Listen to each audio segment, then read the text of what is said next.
अस्सलाम वालेकुम क्लास।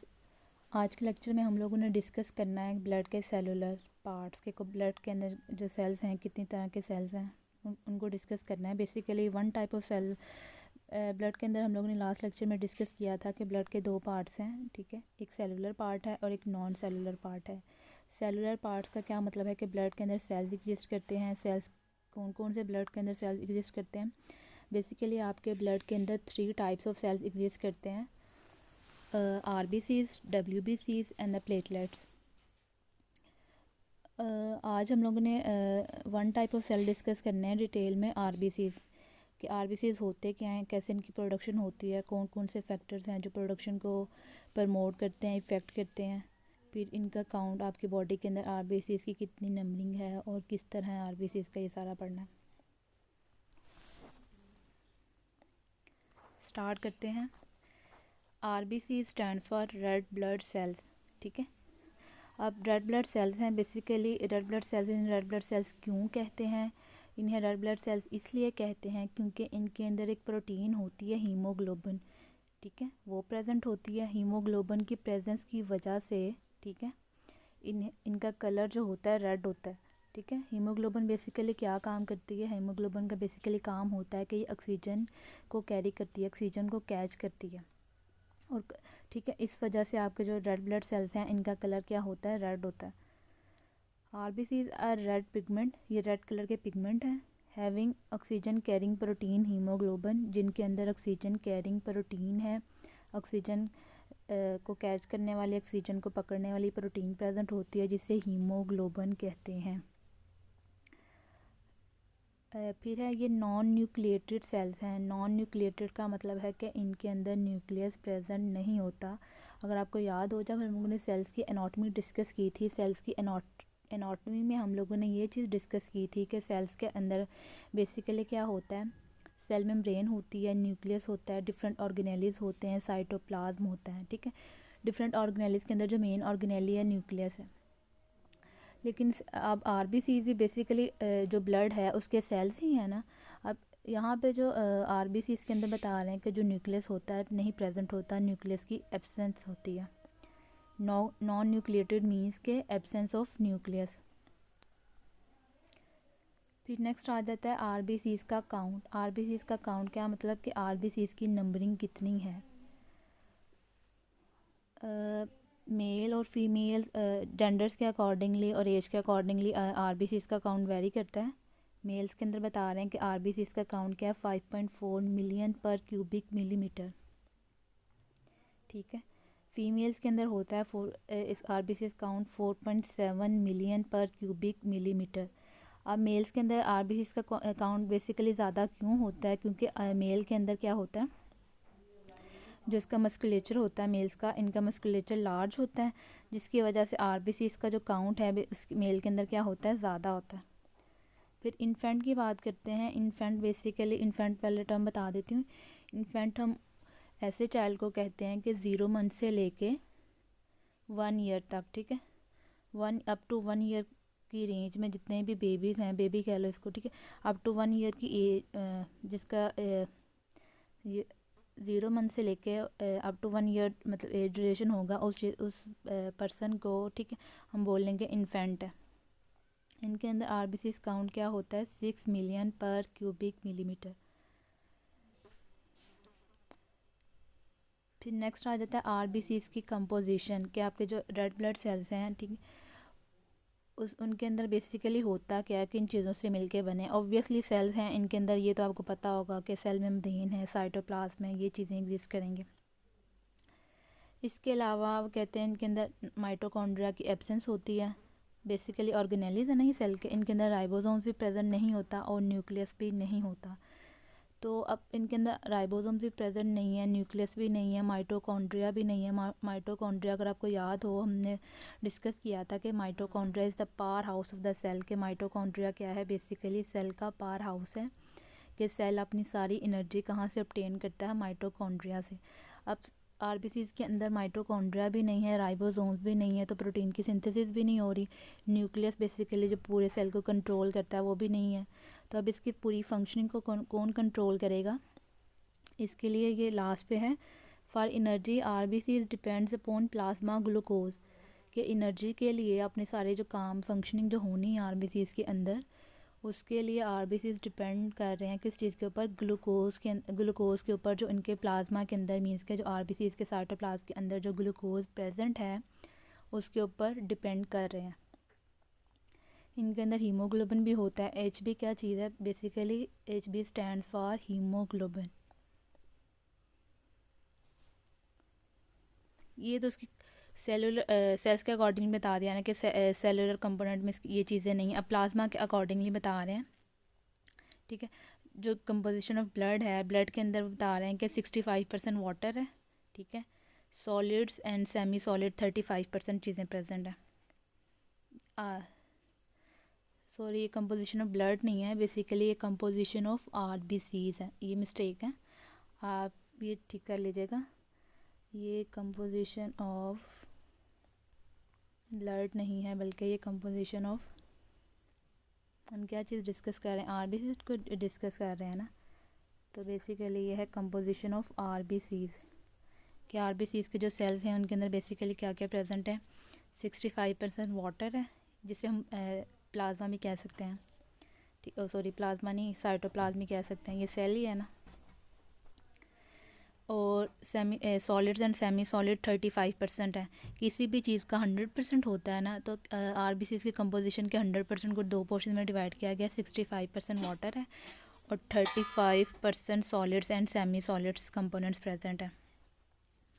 फिर वो जो सॉलिड्स एंड सेमी सॉलिड्स को फर्दर 35 को दो में बताया कि हीमोग्लोबिन जो है, एच बी बेसिकली हीमोग्लोबिन है, ये 33% है, ये यहाँ पे आ गया। और 33 अब 2% रह गया, 2% में क्या चीज़ है, ऑर्गेनिक एंड इनऑर्गेनिक सब्सटेंसेस। इसमें क्या क्या चीज़ें आ जाती हैं, प्रोटीन्स हैं, फॉस्फोलिपिड्स हैं, कोलेस्ट्रॉल है, यूरिया है, क्रेटिनिन है एंड अमाइनो एसिड्स है। These are all are the organic components. Inorganics में आयंस आ जाते हैं, आपके साल्ट्स आ जाते हैं, इलेक्ट्रोलाइट्स आ जाते हैं। ये बेसिकली कंपोजिशन होगी आरबीसीज की।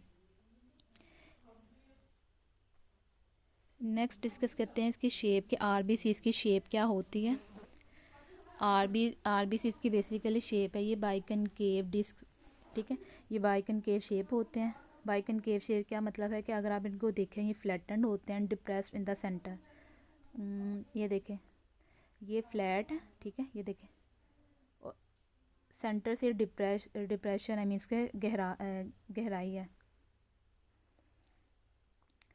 विद अ डम बेल शेप क्रॉस सेक्शन, अगर इसका क्रॉस सेक्शनल एरिया देखें तो आपको ये डम बेल शेप नज़र आती है, ये डम बेल, ठीक है। नेक्स्ट है and a torus shape rim on the as of the disc, means के जो डिस्क है, ये आरबीसी की शेप है, ये डिस्क है, जो इसके रिम एज हैं, एज मीन्स के ये किनारे हैं, बाउंड्रीज इनकी बात कर रहे हैं। आपको टॉरस शेप नज़र आती है, अगर आप देखेंगे इस तरह रिंग शेप भी बन गई ना टॉरस शेप। ये टॉरस शेप को एक्सप्लेन करने के लिए मैंने रिंग बनाई है, कि ये आपके किनारे हैं और उसके बाइकनकेव डिस्क के, ठीक है। ये उसका सेंटर डिप्रेशन है, अगर इसको मैं फिल कर दूँ ये भी आरबीसी मतलब शेप ही बन जाएगी, फ्लैट है साइडों से।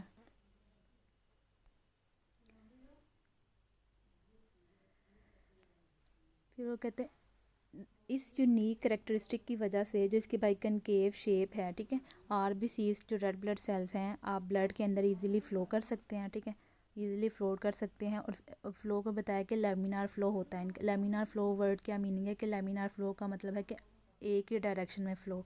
अगर आप ये आपकी ब्लड वेसल्स हैं, इसके अंदर जो ब्लड फ्लो है एक ही डायरेक्शन में, ठीक है,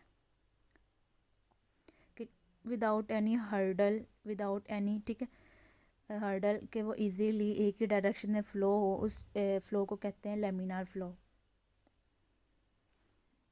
and minimisation of the platelet scatter, तो कनकेव शेप की वजह से का एक फ़ायदा ये भी है कि प्लेटलेट स्कैटरिंग भी नहीं होती, मिनिमाइजेशन के कम हो जाती है। शेप को अगर दोबारा बताएं कि आरबीसी की बेसिकली शेप क्या है, ये बाइकनकेव शेप होती है। अगर इनको देखें सेंटर से डिप्रेशन हल्का सा होता है, साइड से फ्लैटेंड होते हैं। अगर क्रॉस सेक्शनल एरियाज़ का देखें, इसको ये आपको डम्बेल शेप नज़र आती है, टॉरस शेप ऑन द, और जो इसके एजेस हैं ये आपको टॉरस शेप दिखाई देते हैं डिस्क के। फिर नेक्स्ट है लाइफ स्पैन। लाइफ स्पैन का मतलब है कि ड्यूरेशन ऑफ लाइफ, कि कितना लाइफ का ड्यूरेशन है आरबीसीज का। एवरेज पर्सन में होता है 120 डेज़, लेकिन जो न्यू नेट्स हैं, न्यू नेट्स में यहाँ पे मेंशन मैंने किया है 0 से 2 मंथ्स, कुछ जगहों पे लिखा है 4 वीक। न्यू नेट का मतलब होता है कि न्यू बॉर्न बेबी, ऐसा बेबी को 1 मंथ का बेबी है उसको आप न्यू नेट कह रहे हैं, 0 से लेके 1 मंथ। कुछ जगहों पे लिखा है 2 मंथ्स। 4 वीक्स इक्वल टू मतलब 1 मंथ ही बनते हैं ना। उनके अंदर जो आरबीसीज का जो लाइफ स्पैन है वो शॉर्टर होता है, 70 to 90 डेज़ होता है। लेकिन जो अडल्ट पर्सन हैं, हम लोग हैं, इनमें 120 डेज़।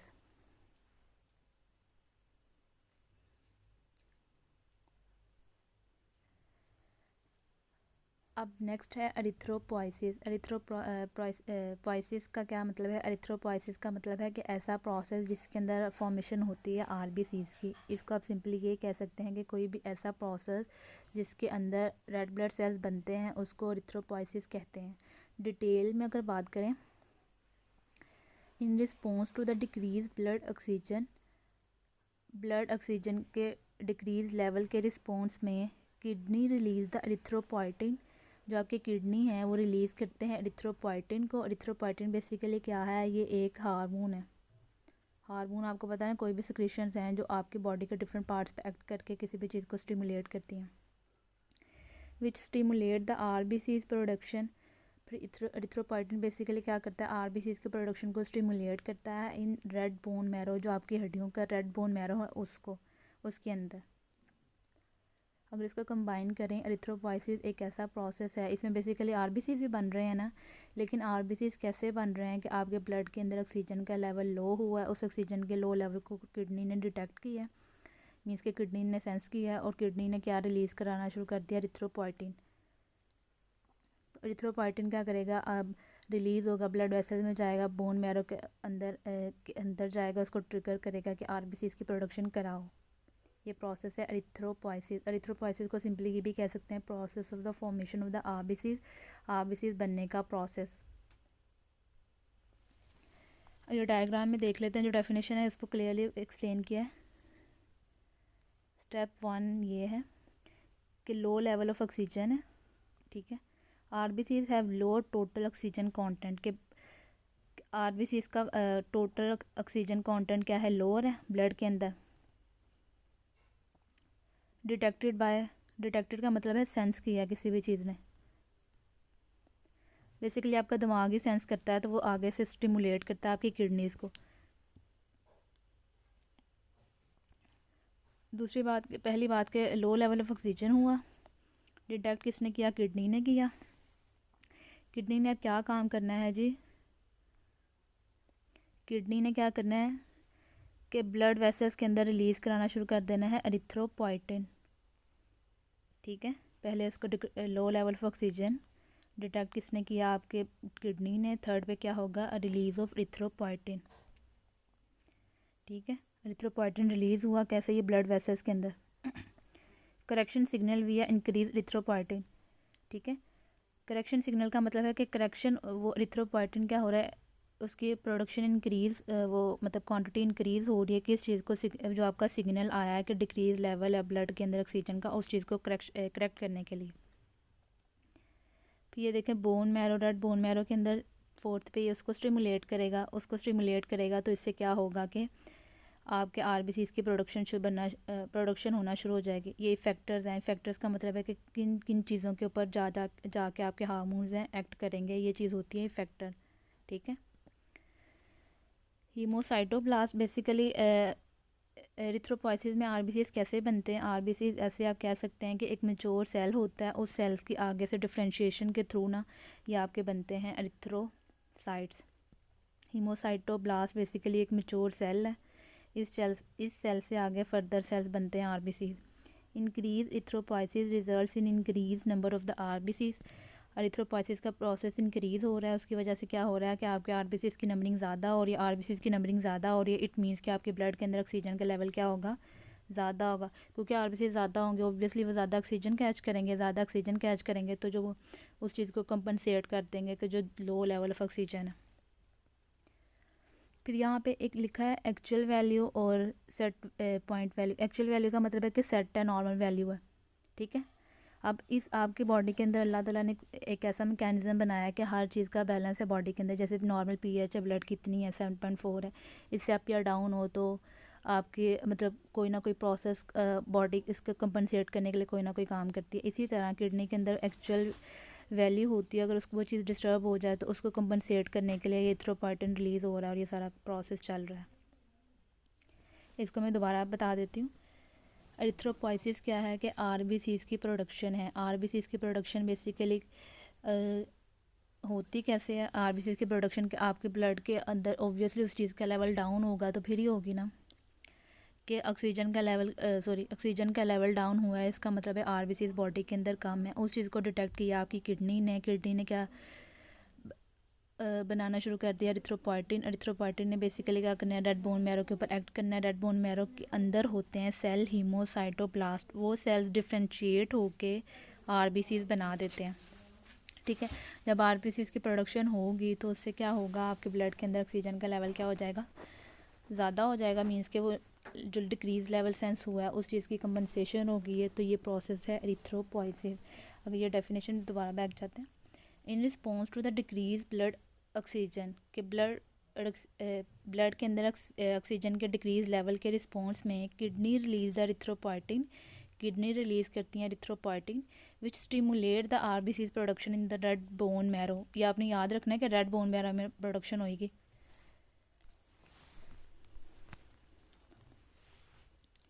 फिर नेक्स्ट आ जाता है कि एरिथ्रोपोइसिस के लिए आपको कौन कौन सी चीज़ें, कौन कौन सी मतलब फैक्टर्स रिक्वायर्ड होते हैं। फर्स्ट वन है वाइटामिन बी है। वाइटामिन बी अगर आप इसको थोड़ा, वाइटामिन B12 चाहिए होता है, ठीक है।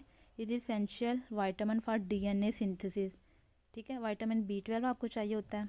Vitamin C and the folic acid चाहिए होता है एरिथ्रोपोइसिस के लिए, क्योंकि वाइटामिन B12 नहीं होगा तो डीएनए की सिंथेसिस नहीं होगी। डीएनए की सिंथेसिस नहीं होगी, अगर आपको याद हो तो न्यूक्लियस को हम लोग control centre of the cell क्यों कह रहे थे, क्योंकि उसके अंदर डीएनए प्रेजेंट था। और डीएनए बेसिकली क्या करता है कि इसके अंदर सारी हेरिडिटरी इन्फॉर्मेशन होती है, सारी कोडिंग होती हैं जो पूरे प्रोसेस को कंट्रोल कर रही होती हैं। अब डीएनए नहीं होगा तो एरिथ्रोपोइसिस नहीं होगी। फिर थर्ड पे आपको प्रोटीन्स चाहिए होती हैं। प्रोटीन्स क्यों चाहिए होती हैं, क्योंकि आपके जो हीमोग्लोबिन के अंदर जो ग्लोबिन है बेसिकली वो प्रोटीन है उसकी सिंथेसिस के लिए, ठीक है। इंट्रिंसिक फैक्टर क्या चीज़ है, इंट्रिंसिक फैक्टर चाहिए होता है। इंट्रिंसिक फैक्टर बेसिकली क्या है, ये एक प्रोटीन है जिसका काम क्या होता है कि एब्जॉर्प्शन कराती है वाइटामिन B12 की। अगर इंट्रिंसिक फैक्टर नहीं होगा तो वाइटामिन B12 की एब्जॉर्प्शन नहीं होगी। एब्जॉर्प्शन का मतलब है वो चीज़ ब्लड में नहीं आएगी।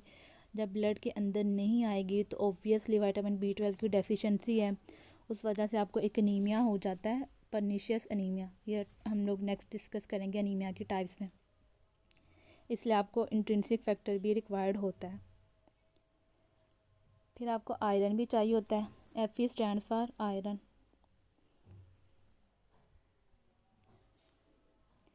सम हार्मोन्स भी चाहिए होते हैं आपको एरिथ्रोपोइसिस के लिए, फॉर एग्जांपल एरिथ्रोपोएटिन, ठीक है। एरिथ्रोपोएटिन बेसिकली हार्मोन है ना, अगर वो रिलीज़ नहीं होगा, आगे एक्टिवेट स्टिमुलेट नहीं करेगा बोन मैरो को कि एरिथ्रोब्लास्ट से फर्दर आरबीसीज की प्रोडक्शन हो, तो वो नहीं होगी ना चीज़। आरबीसीज की प्रोडक्शन के लिए बेसिकली आपको चाहिए होता है वाइटामिन B12 चाहिए होता है, वाइटामिन सी चाहिए होता है, फोलिक एसिड चाहिए होता है, प्रोटीन्स चाहिए होती हैं, इंट्रिंसिक फैक्टर चाहिए होता है, आयरन चाहिए होता है और हार्मोन्स चाहिए होते हैं। अब नेक्स्ट है कि साइट्स ऑफ आरबीसीज प्रोडक्शन के रेड ब्लड सेल्स की प्रोडक्शन कहाँ कहाँ होती है, मीन्स के कौन कौन से एरियाज़ हैं बॉडी के अंदर जहाँ पे आरबीसीज की प्रोडक्शन होती है। ये सीन तो नहीं कि पूरी बॉडी के अंदर ये आरबीसीज की प्रोडक्शन हो रही है, ये चीज़ हम देखते हैं। RBCs are produced in different areas of the body. RBCs body के डिफरेंट एरियाज़ में प्रोड्यूस होते हैं during different stages which are describe below, के मतलब डिफरेंट स्टेजेस हैं जो आप नीचे बताई गई हैं लाइफ के, मीन्स के जैसे कि लाइफ का आगाज़ होता है न्यूबॉर्न बेबी, ठीक है।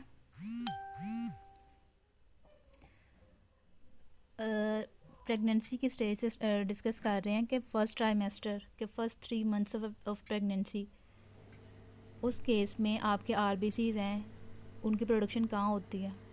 फर्स्ट ट्राइमेस्टर में जो होता है ऑब्वियसली उस कंडीशन में एग ही होता है ना, ठीक है। एग जो ज़ाइगोट होता है बेसिकली उस एग की जो यॉक सैक है उसके अंदर आपके जो आरबीसीज़ हैं उनकी प्रोडक्शन हो रही होती है, ठीक है। RBCs are produce from foetal life. RBCs का जो प्रोडक्शन का प्रोसेस है वो स्टार्ट हो जाता है फीटल लाइफ से। फीटल लाइफ मीन्स के ज़िंदगी के आगाज़ है, ठीक है। जैसे कोई पर्सन दुनिया में आता है, ठीक है, उसी दौरान उसी वक्त ही आरबीसीज़ के जो प्रोडक्शन है उसका प्रोसेस क्या हो जाता है, स्टार्ट हो जाता है। ये फीटल है। RBCs produce in the yolk sac. जो आपके आरबीसीज़ हैं प्रोड्यूस होते हैं जो आपके एग की यॉक है उसके अंदर। सेकंड ट्राइमेस्टर में क्या होता है, सेकंड ट्राइमेस्टर का मतलब है कि 3 to 6 मंथ। ट्राई का मतलब होता है 3, मेस्टर का मतलब है ड्यूरेशन। फर्स्ट का मतलब है कि फर्स्ट 3 मंथ, सेकंड है तो आप next 3 month. 3 to 6 months of pregnancy. इसमें क्या होता है 3 to 6 मंथ्स में मतलब चीज़ें डेवलप हो जाती हैं ना, लीवर बन जाता है, स्प्लीन बन जाता है, लिम्फ नोड्स बन जाते हैं। तो उस ड्यूरेशन में वो कह रहे हैं कि आरबीसीज़ की जो प्रोडक्शन होती है लीवर में होती है जिसको जिगर कहते हैं, स्प्लीन में होती है, तिल्ली जो होती है, और जो लिम्फ नोड्स हैं, जो लिम्फेटिक सिस्टम के जो न्यूड्यूल्स हैं उनके अंदर होती है। लिम्फ नोड्स में अगर आपको याद हो जब मैंने लिम्फ नोड्स डिस्कस किए थे उसमें हम लोगों ने एक टर्म वर्ड पढ़ा था कि आरबीसीज़ की जो मेचुरेशन है, जो टी लिम्फोसाइट्स हैं, जो मोनोसाइट्स हैं, बेसिकली लिम्फ नोड्स के अंदर मेच्योर होते हैं। तो हम ये कह सकते हैं कि जो आपके आरबीसीज़ हैं उनकी जो प्रोडक्शन है लिम्फ नोड्स के अंदर होती है। फिर थर्ड ट्राइमेस्टर का मतलब है कि 6 to 9 मंथ्स ऑफ प्रेगनेंसी। ये लास्ट ट्राइमेस्टर होता है, ठीक है। इसमें जो आपके आरबीसीज़ की जो प्रोडक्शन है जो बोन मैरो है उसके अंदर होती है। और आफ्टर प्रेगनेंसी मतलब कि अडल्ट और चाइल्डहुड जो आप ओल्ड एज है आपकी जितने भी आरबीसीज़ की प्रोडक्शन होगी बेसिकली बोन मैरो के अंदर ही होगी। ये हम देख लेते हैं। Up to the as of the 5 years, जब आप मतलब मीन्स कि आप 5 साल के हो गए हैं तो आपके जितने भी बोन्स हैं वो आरबीसीज़ प्रोड्यूस करती हैं। आपकी बॉडी की जितनी भी बोन्स हैं उनका जो बोन मैरो है। लेकिन after the as of the 20 bone marrow of the long bone does not produce the RBC. जो आपकी लॉन्ग बोन है बेसिकली फीमर है, अगर आपको याद हो फीमर, ठीक है।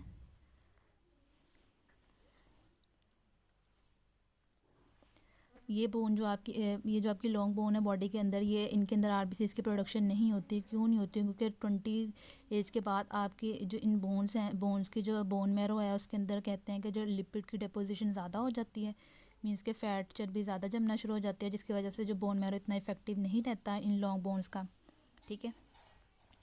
इसलिए वहाँ पे आरबीसीज़ की प्रोडक्शन नहीं होती।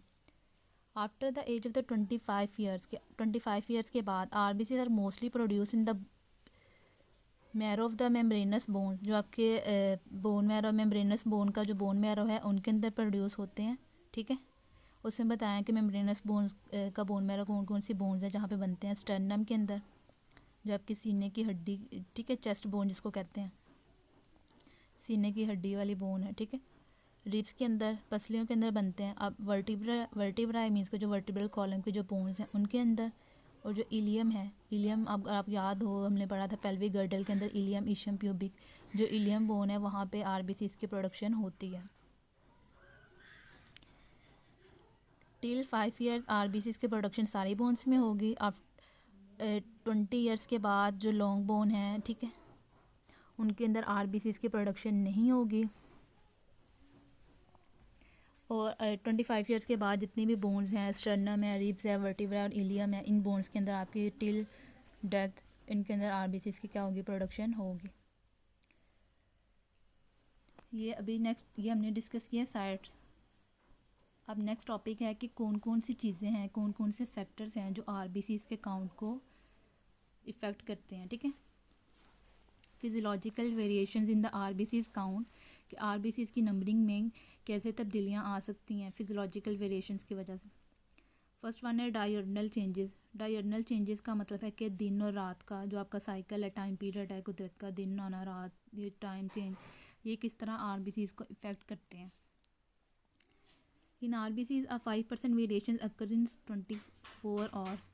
ठीक है, वो कहते हैं जो 24 घंटे होते हैं दिन और रात के, उसमें जो RBCs की जो काउंट है उसमें 5% तक चेंजेस आ सकती हैं। कैसे?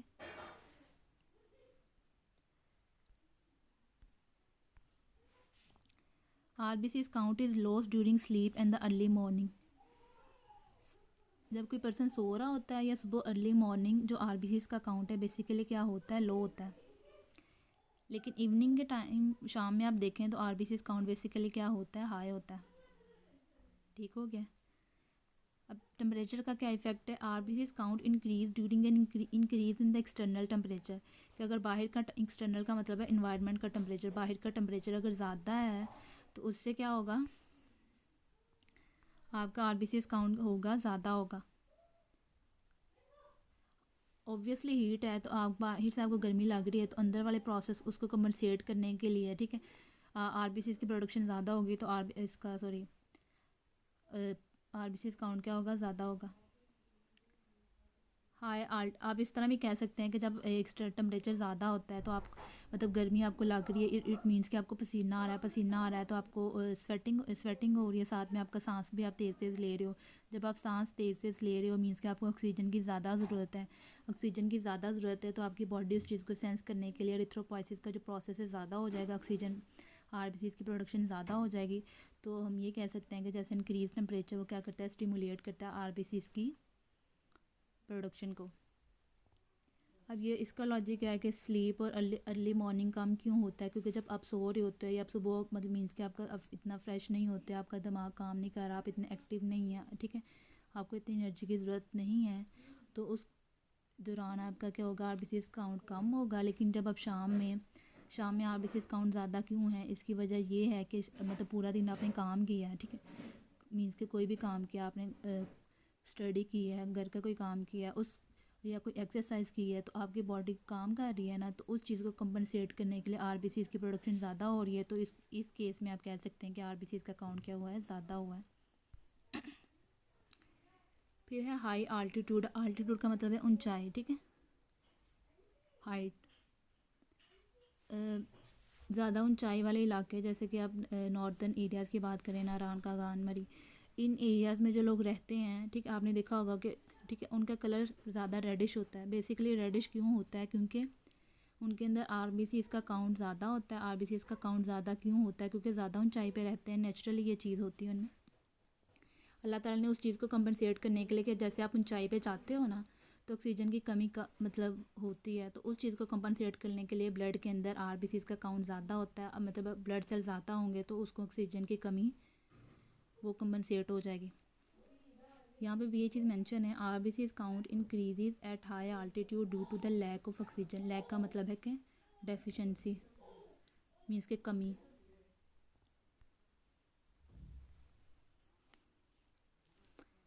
हाइपोक्सिया क्या चीज़ है? हाइपोक्सिया बेसिकली एक टर्म है, ये हम इस चीज़ को डिनोट करते हैं कि लो लेवल ऑफ ऑक्सीजन, क्या बॉडी के अंदर ऑक्सीजन का लो लेवल, उस चीज़ को हम कहते हैं हाइपोक्सिया। अब बॉडी के अंदर हाइपोक्सिक कंडीशन है तो उस चीज़ को कंपनसेट करने के लिए RBCs की प्रोडक्शन ज़्यादा होगी, तो हम कह सकते हैं कि उस कंडीशन में भी आपका RBCs काउंट क्या होगा, ज़्यादा होगा।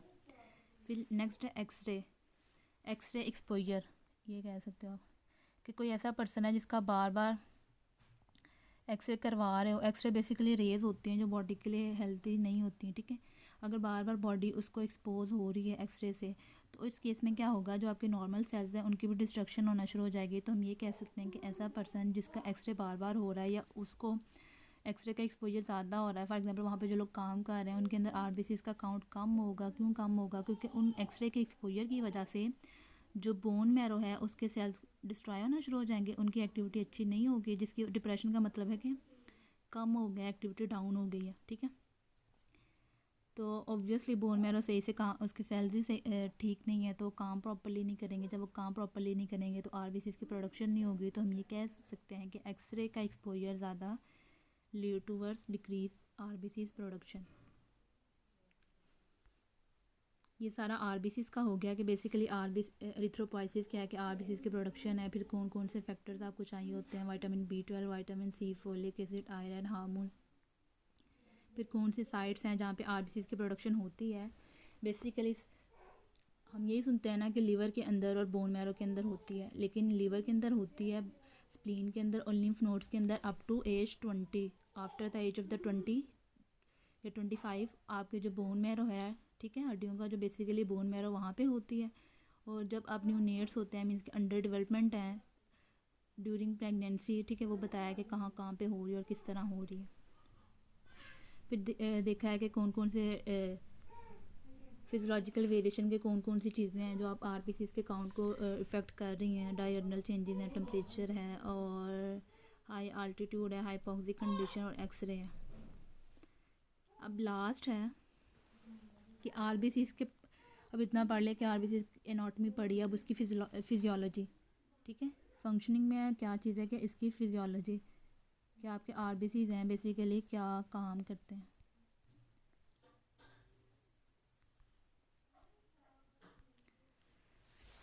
फिजियोलॉजी क्या है आरबीसी इसकी, बेसिकली ये रेस्पिरेशन में हेल्प आउट करते हैं। रेस्पिरेशन में हेल्प आउट कैसे करते हैं, क्योंकि इनके अंदर हीमोग्लोबिन होता है जो बेसिकली ऑक्सीजन को कैरी करता है, तो हम कह सकते हैं कि रेस्पिरेशन में हेल्प आउट करते हैं। RBCs contain haemoglobin which transport the oxygen and the carbon dioxide. It also contain a carbonic anhydrase enzyme which accelerates the following reaction. RBC इसके अंदर एक तो पहली बात कि हीमोग्लोबिन की वजह से हम कह सकते हैं, दूसरी बात ये कि इसके अंदर एक एंजाइम होता है कार्बोनिक एनहाइड्रेज एंजाइम। ये एंजाइम क्या करता है, ये वाटर और कार्बन डाइऑक्साइड को कार्बोनिक एसिड में कन्वर्ट करता है। यहाँ पे ये ठीक से नहीं लिखा, मैं आपको बता, HO नहीं है बेसिकली, ये H2O है, ठीक है, H2O प्लस कार्बन डाइऑक्साइड, ये मिलके क्या बनाते हैं, ये रिवर्सिबल रिएक्शन है, इरिवर्सिबल रिएक्शन है, ठीक है। ऐसे भी शो कर सकते हो, यारो दोनों साइड पे आप अटैच करें तो फिर भी H2O plus CO2 carbon, H2O water, CO2 carbon dioxide, ये मिलके क्या बना देते हैं, कार्बोनिक एसिड, H2CO3। अब कार्बोनिक एसिड दोबारा से ब्रेक डाउन हो जाता है, ठीक है, किसमें, बाइकार्ब, प्रोटोन भी कह सकते हैं इसको, हाइड्रोजन आयन भी कह सकते हैं, plus bicarbonate ion HCO3 minus. और इस प्रोसेस के लिए जो आपको चीज़ चाहिए होती है, बेसिकली आपको क्या चाहिए होता है यहाँ पे, ठीक है, और यहाँ पे आप जो एंजाइम इन्वॉल्व होता है वो है कार्बोनिक एनहाइड्रेज।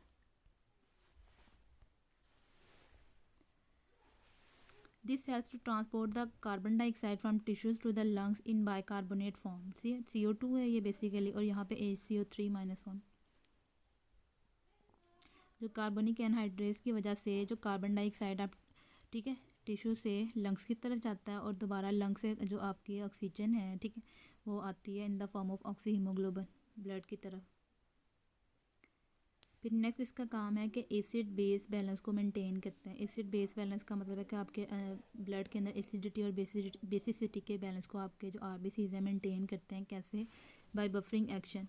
बफरिंग एक्शन का क्या मतलब है कि ऐसा एक्शन, ऐसा प्रोसेस, ऐसा एक्शन जिसके थ्रू आपने पीएच को मेंटेन करना है। थर्ड है इसका जो काम है, इसमें क्या करना है, maintain ionic balance. Ionic balance का मतलब है कि जितने भी आपके ब्लड के अंदर साल्ट्स हैं, सोडियम है, पोटाशियम है, ठीक है, कैल्शियम, ये जितने भी आयंस हैं ना, इनका जो बैलेंस है किसने करना है, बैलेंस इसने, आपके आरबीसीज ने। RBCs maintain the ionic balance by special permeability of the cell membrane. के सेल मेम्ब्रेन की जो स्पेशल परमिएबिलिटी है, परमिएबिलिटी का मतलब है कि चीज़ों को पास आउट होने की, ठीक है, परमिशन देना, उसको कहते हैं परमिएबिलिटी, चीज़ों को गुजारने की सलाहियत। फोर्थ है विस्कोसिटी ऑफ द ब्लड। जो आपके आरबीसीज हैं ब्लड की विस्कोसिटी को भी मेंटेन करते हैं। अगर आपको याद हो, जो ब्लड की हम लोगों ने प्रॉपर्टीज़ डिस्कस की थी, उसमें ये चीज़ डिस्कस की थी कि जो ब्लड है 5 टाइम विस्कस है देन वाटर। तो वो विस्कस क्यों है, क्योंकि आरबीसीज प्रेजेंट हैं, उस आरबीसीज की प्रेजेंस की वजह से जो आपके ब्लड है उसकी विस्कोसिटी है। तो ये चीज़ है कि जो आपके आरबीसीज हैं वो आपके जो ब्लड है उसकी विस्कोसिटी को मेंटेन करते हैं। विस्कोसिटी का मतलब होता है थिकनेस, कि कितना थिक है, कितने उसकी वो है, गाढ़ापन। ये चीज़ आपकी होगी ब्लड की। ये सारा आपके आरबीसीज का था कि बेसिकली आरबीसीज करते क्या क्या है। अगर किसी को कोई कन्फ्यूजन हुई तो मेरे से पूछ ले।